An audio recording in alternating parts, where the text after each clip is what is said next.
Okay, let's get the progressive man to stop talking, because you're not here for the progressive man. You're here for the reactionary commentator, which is me.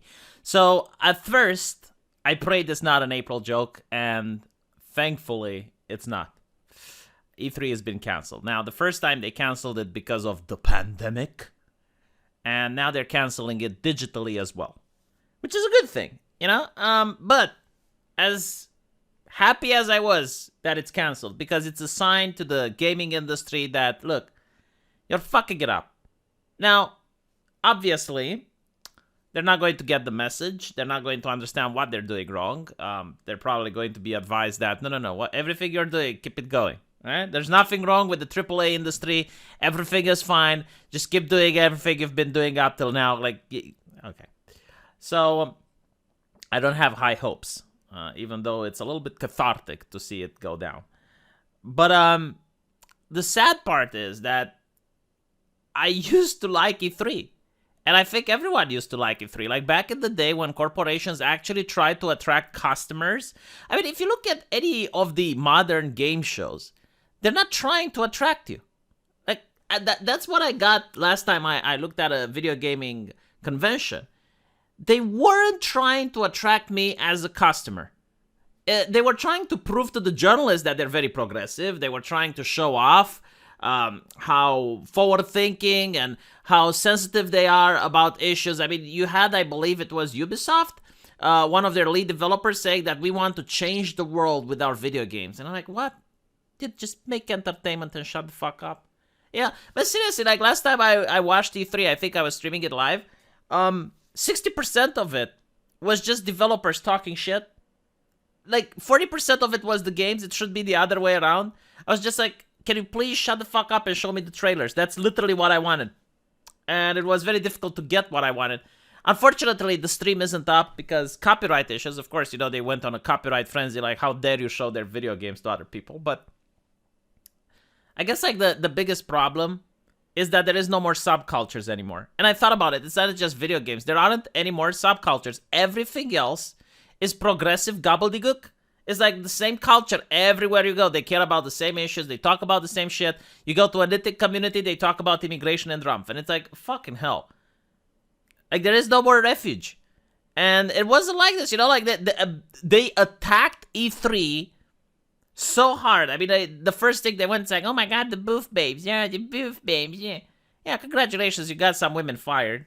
Hopefully they got a job at Twitch doing exactly the same thing.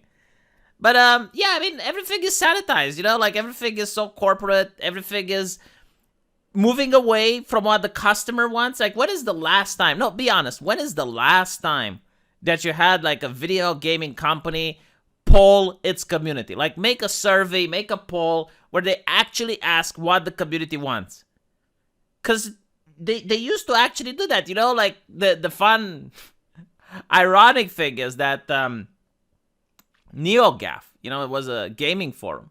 But the reason NeoGAF was so popular is that you had game developers go down there in the beginning and they would ask the community, it's like, okay, what do you want from our games? Like, what would make you happy? The problem is that the moderators, they took control of NeoGAF and then they started banning people like crazy because, like, you don't give that power to the consumer. That belongs to the journalist. And then NeoGAF became very corporate and sanitized until it got involved into a sex scandal, and then people moved to Reset Era, which is now the biggest cancer on the internet when it comes to gaming. I mean, you get banned there just for breathing, you know, like, there are Twitter accounts called Reset Era Takes, and you literally get the worst from Reset Era. Like, entire accounts that have a lot of followers, just because it's entertaining, you know, you get to see the batshit crazy in action.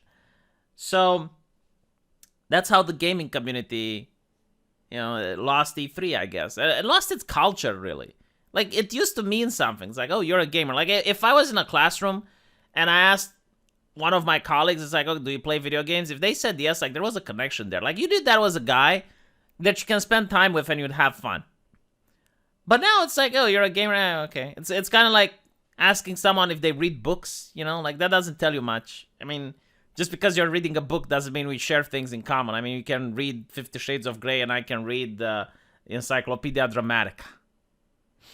Can you read the encyclopedia? Is it in text? Probably not. Hey, it's still 1st of April. I can make these jokes. But anyway, right, so it's really sad. And I think the reason why E3 isn't popular is that it got so sanitized. I mean, look at the Oscars, right? Like, no one watched the Oscars until someone slapped another person. And that's when the Oscars became famous again.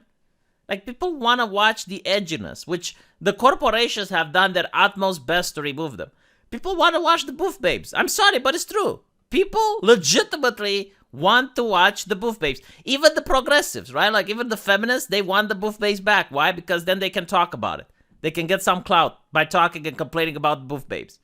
Like, bring them back. You know, people want to see the toxicity. I remember at Evo, the reason people watched it is because every now and then someone will get up and pick up their fighting stick and hit the opponent with it before being escorted out of the premise. But it was fun. You know, it was like the F1 racing where there's people that legitimately just watch to see the car crashes. And it's very sad, but it's true, you know, like people are attracted to the spectacle. Like people want to see weird stuff happening. They want to see controversy. They want to see drama. They want to see all that shit that right now people are pretending, no, that's not advertiser friendly. Fucking bullshit. Like, you know, if you guys watch Better Call Saul, a real small spoiler, you know, it's not something major. But like one of the way he advertised was he sat behind the billboard and had the guy fall off. You know, like, and that went on camera and that attracted the whole thing and like people watched it, you know? I mean, tell you what, if you had the Coca-Cola logo behind Chris Rock when he got slapped by Will Smith, like Coca-Cola would have sold a lot. Because that's how the commercial works, right? Like you see the advertisement and it makes you remember the taste and you go and buy it. It would have actually sold more.